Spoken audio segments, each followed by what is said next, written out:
Siapa di sini yang suka dengan film atau serial adu jotos seperti Crow Zero?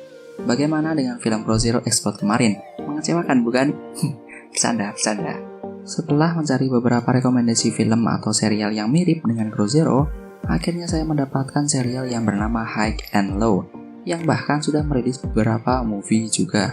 High and Low ini bercerita tentang kehidupan 5 penguasa kota yang dikenal dengan sebutan SWORD. Ini mengacu pada inisial setiap penguasa, di antaranya ada Sano Rengokai, White Rascals, Oyakoko, Root Boys, dan Daruma Ika. Garis itu diambil satu huruf di setiap awal namanya, maka muncullah nama SWORD.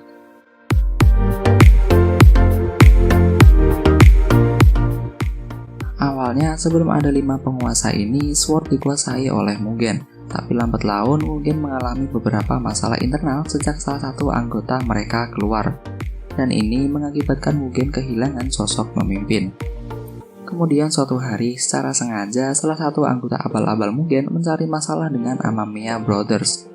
Karena tidak terima dengan perlakuan anggota abal-abal tersebut, Amamiya Brothers yang berjumlah 2 orang langsung menuju markas utama Mugen. Dan terjadilah perang besar di antara kedua belah pihak. Amamiya Brothers keluar sebagai pemenang meski hanya berjumlah 2 orang. Bukti yang saya pakai di sini adalah perkataan dari salah satu anggota Mugen, yaitu Cobra. Cobra mengatakan kalau kenapa mereka tidak bisa menang bahkan hanya untuk 2 orang. Semenjak dibubarnya Mugen, muncullah para pemimpin baru, mulai dari Cobra yang mendirikan Sano Rengokai, Rocky yang mendirikan White Rascals, Murayama Yoshinki yang menjadi pemimpin dari Oyakoko, Smokey yang memimpin Root Boys, dan terakhir Norihisa Hyuga yang mendirikan Daruma Ika.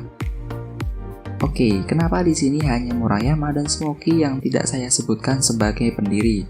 Dalam kasus Murayama, karena pada dasarnya Oyakoko adalah SMA, jadi siapa yang terkuat dialah yang memimpin.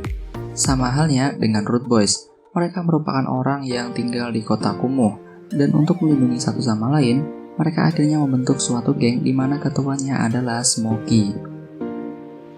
Perlu digarisbawahi juga kalau urutan nama yang dipakai bukan urutan kekuatan, karena menurut saya pribadi Root Boys adalah yang terkuat, dan saya rasa pendapat ini juga banyak beredar di internet. Lalu siapa yang terkuat nomor 2 sampai 5? Saya sendiri kurang yakin, tapi untuk nomor 2 saya akan memilih Sano Rengokai sebagai kandidat yang layak ditempatkan di nomor 2. Oke, kita kembali ke fokus cerita. Karena High and Low sendiri sudah sangat panjang ceritanya, bahkan movie-nya sendiri sudah ada 5 sampai sekarang. Dan yang terbaru adalah High and Low The Worst yang baru rilis tahun ini. Jadi di sini saya akan mengambil poin-poin pentingnya saja, supaya kalian bisa memahaminya secara keseluruhan. Setelah runtuhnya Mugen, baik Mugen ataupun Amamiya Brothers tidak pernah terdengar lagi kabarnya. Mugen yang sebelumnya kehilangan sosok pemimpin, kemudian kehilangan sosok penting lagi setelah kalah dari Amamiya Brothers, yaitu Kohaku dan Tsukumo. Sementara itu, ternyata Amamiya Brothers sedang mencari kakaknya yang hilang sejak misi terakhir mereka, dan SWORD adalah kota yang sedang mereka jelajahi. Di sisi lain, ada sekumpulan Yakuza yang bernama Kuryu Group melihat ada peluang bisnis besar di SWORD, maka dari itu mereka ingin menguasai seluruh kota SWORD. Dan langkah awal yang mereka siapkan untuk menguasai SWORD adalah dengan mengedarkan obat terlarang, yang disebut sebagai Red Rum. Bisnis ini sukses besar di kota SWORD. Selain penjualannya yang laris manis, banyak juga yang mengalami konflik internal di antara 5 penguasa SWORD. Dan tentunya hal ini mempermudah penaklukan kota SWORD. Tidak sampai di sini saja, banyak sekali pengganggu-pengganggu yang muncul. Di antaranya ada Mighty Warrior dan juga Daub. Untuk Daub sendiri sudah benar-benar kalah di movie yang kemarin. Tapi untuk Mighty Warrior, sepertinya masih sangat jauh untuk bisa mengalahkan mereka.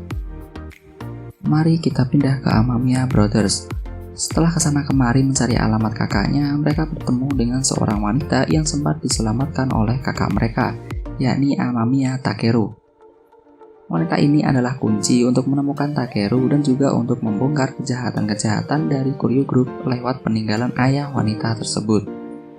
Akhirnya mereka pun bertemu dengan Takeru, yang ternyata menjadi anggota dari salah satu Kuryu Group, yaitu Kamizono Group. Jangan salah paham dulu, Takeru bergabung dengan mereka karena dia ingin membalaskan dendamnya pada pemimpin Kamizono Group.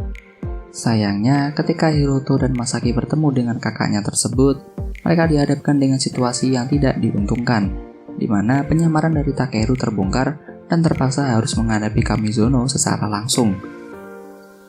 Tapi karena mereka mainnya tidak adu jotos, tapi malah adu tembak, jelas Takeru yang kalah dan akhirnya meninggal dengan Kusnul Khotimah.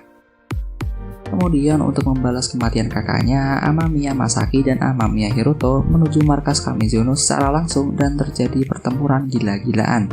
Sampai akhirnya mereka keluar sebagai pemenang. Dan oh ya, lalu bagaimana dengan wanita yang saya ceritakan tadi?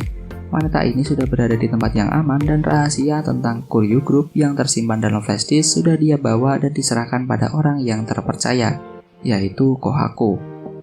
Dan pada movie-nya yang keempat, High and Low Final Mission, Sword pun bersatu dan dibantu dengan Amamiya Brothers, mereka berhasil membongkar kejahatan Kuryu di depan publik. Dan di saat itu juga pemimpin dari Kuryu meninggal dunia karena faktor usia. Dengan meninggalnya pemimpin mereka dan terbongkarnya kejahatan mereka, Kuryu perlahan-lahan mulai terpecah belah dan hancur. Apa movie ini adalah akhir dari cerita Sword? Saya rasa belum, karena di akhir film kita diperlihatkan cuplikan mengenai Mighty Warriors yang sepertinya akan melakukan pergerakan baru. Oke, sekian dari video saya. Apabila ada yang kurang paham atau kurang setuju, silahkan berikan komentar kalian ya. Terima kasih.